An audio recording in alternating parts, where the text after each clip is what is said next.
Good morning students. सो आज का जो हमारा टॉपिक है that is confusing words series number 6 aid assist and help. अच्छा, अब पहले जो आपने कुछ वर्ड्स डिस्कस किए थे, I think we discussed pen, एक और कुछ और भी सीरीज थी हमारे पास। Like I think we have discussed 5 to 6 videos.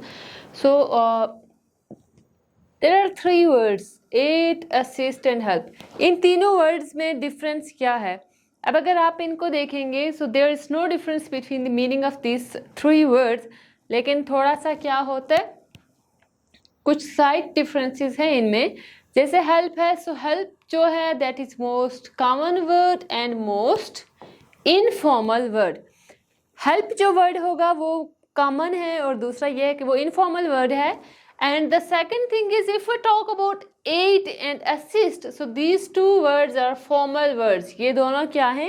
ये formal words हैं और जो help word है that is informal word.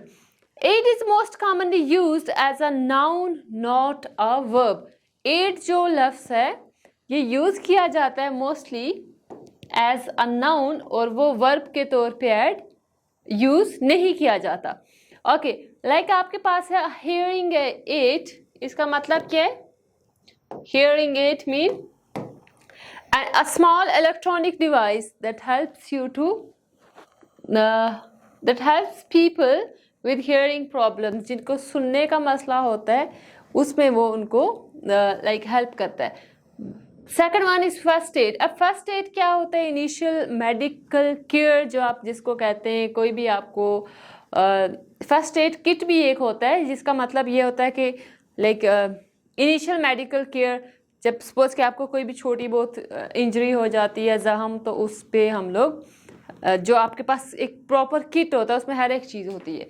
Okay, government aid. Government aid mean जो गवर्नमेंट आपको किसी भी बंदे को ऑफिशियली एड की जाती है या मदद मिलती है, that is called government add.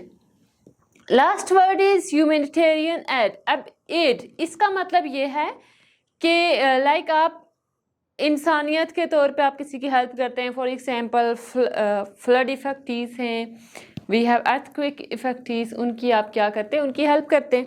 जैसे अभी पिछले दिनों या आई थिंक लास्ट ईयर सैलाब आया था, तो पूरे कंट्री में लोगों ने कंट्रीब्यूशन की थी, उन्होंने एक दूसरे की हेल्प की थी सैलाब ज़दगान के लिए। Okay, so there is also word aid. एक और वर्ड है, आपने एड की स्पेलिंग देखी होगी, उसकी क्या स्पेलिंग थी? AID aid. एक और वर्ड है दैट इज AIDE एड। इसकी प्रोनाउंसिएशन सेम होती है बट मीनिंग इज डिफरेंट। इसका मीनिंग ये होता है असिस्टेंट। जैसे आप कह सकते हैं कि हमारे पास है नर्सिस एड। नर्सिस एड का मतलब नर्स की assistant. So teachers aide, teacher की असिस्टेंट।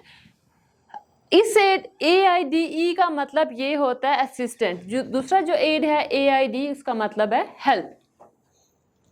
ओके, सो जो हेल्प का वर्ड है, we can use a verb with और विदाउट टू। इसको हम टू के साथ भी यूज कर सकते हैं, विदाउट टू। जैसे ये एग्जांपल्स हैं, he help me understand the lesson. अब यहाँ पे क्या है? He help me to understand the lesson. आप यहाँ पे टू के साथ भी इसको लगा सकते हैं, विदाउट टू भी you can use it.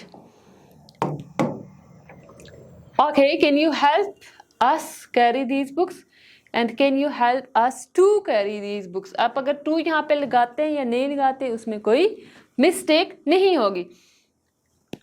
But probably जो हमारी एवरीडे स्पीकिंग है उसमें हम लोग टू नहीं लगाते। ओके, जो उसके बाद है वी हैव असिस्ट। जहां पे आपके पास असिस्ट का वर्ड है, देखना, I am happy to assist you in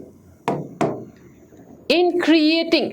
assist जहां पे आएगा उसके बाद आपने इन लगाना है plus first form of verb and ING। For example, I am happy to assist you in creating. ये क्या है? इन, देन क्रिएट और ING। I am happy to assist you in creating this. The second sentence is, this program assists people in finding a job. In find के साथ ING लगा, in finding. Same is the case with yes. If you move towards next sentence, okay, जो assist है, assist verb है, and the noun form of assistance is assist is assistance, लेकिन help जो है, help noun form भी help है और verb form भी की क्या होगी, हेल्प होगी। असिस्ट है तो असिस्ट का आप कन्वर्ट करेंगे असिस्टेंस में। For example thank you for your help, अगर इसको आप ये अब यहाँ पे ये नाउन आ गया है ना, ये क्या है, this is noun, thank you for your help. Same is the case with assist, assist है तो असिस्ट की जगह आप असिस्टेंस लगाएंगे, ये क्या बन जाएगा हमारे पास, it will become a noun. ठीक है, ये नाउन हो गया। Help is here also noun. Help को अगर वर्ब के तौर पे ऐड करेंगे तो वो वर्ब होगा, लेकिन यहाँ पे एज अ नाउन और as a verb help is the same word. I am so grateful for all the help I have received from the team and I am so grateful for all the assistance. So ये इन words का आपने बहुत ख्याल रखना है कैसे use होते हैं। ओके, उसके बाद हमारे पास 3 वर्ड्स हैं, that is goal, assistance and no goal, aim and objective. ये 3 आपके पास वर्ड्स हैं, इनमें डिफरेंस क्या हो सकता है। अब डेली लाइफ में हम लोग इनको एक तरह से यूज कर रहे होते। The words goal and the objective, these 2 are nouns and the word aim can be a noun, it can be a verb। जो word aim है ये noun भी हो सकता है, ये verb भी हो सकता है, but the word here we have goal and the word is second word is objective, ये दोनों क्या हैं, noun होते। जैसे आप एम को कैसे यूज करते हैं, aim of this project is to increase our students motivation. Aim of this project mean ये यहाँ पे नाउन है और ये आपके पास वर्ब कहाँ पे आएगा, to increase, increase is verb. Okay, इसको ये जो एम वर्ड है इसको हम एज अ वर्ब कैसे यूज कर सकते हैं कि we are aiming to increase our students motivation. अब यहाँ पे ये जो एम वर्ड है ये एज अ वर्ब यूज हो रहा है। लास्ट हमारे पास 3 वर्ड्स हैं, that is alien, foreigner, stranger. अब स्ट्रेंजर किसको कहते हैं, for example he is a stranger. Stranger mean कि वो एक अजनबी है। अब अजनबी किसको कहते हैं, जिसको आप नहीं जानते। आप रोड में जाएं, कहीं पे भी आप रास्ते में हो, आपसे कोई बंदा लाइक सलाम करता है लेकिन आप उसको नहीं जानते, that is called stranger.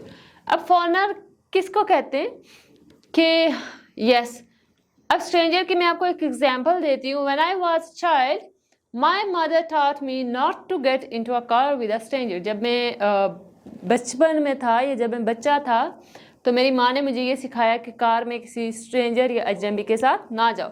When my car broke down, a kind stranger stopped to help me। जब मेरी कार क्रैश हो गई या रुक गई तो एक स्ट्रेंजर ने क्या किया, मेरी हेल्प की, वो रुका और मेरी हेल्प की।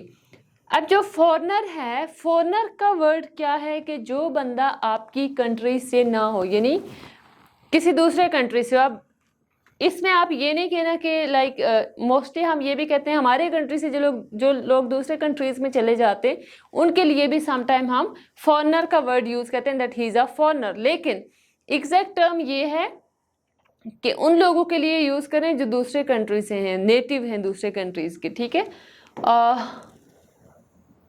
लाइक वी हैव या this town is a popular tourist destination, so there are always a lot of foreigners around।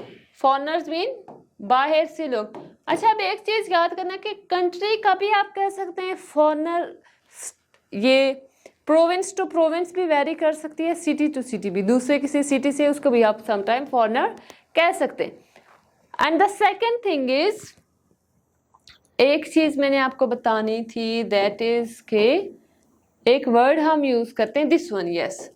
अब मोस्टली लोग ये समझते हैं कि इसका मीनिंग ये है कि लाइक किसी दूसरे प्लेनेट से जब कोई बंदा आता है, या बंदा तो ऑब्वियसली होते हैं, क्यों नहीं होते, और क्रिएचर आप कह सकते हैं, कोई मखलूक किसी जब दूसरे प्लेनेट से आती है उसको हम क्या कहते हैं, दैट इज कॉल्ड एलियन। लेकिन जो एलियन का वर्ड है ना, ये एक लीगल वर्ड है फॉर फॉरेनर्स। फॉरेनर्स की जगह आप एलियन भी यूज कर सकते हैं। आप जब कोई बंदा आउट ऑफ कंट्री है या आउट ऑफ कंट्री से यहाँ पे आता है, आप उसको कहते हैं ही इज़ एन एलियन और ही इज़ अ फॉरेनर। ये भी आप ये टर्म्स भी यूज़ कर सकते हैं। Okay, so this is the end of our session. इंशाल्लाह हम लोग नेक्स्ट वीडियो में जो मोर कंफ्यूजिंग वर्ड हैं we will discuss them. Thank you so much. अल्लाह हाफिज़।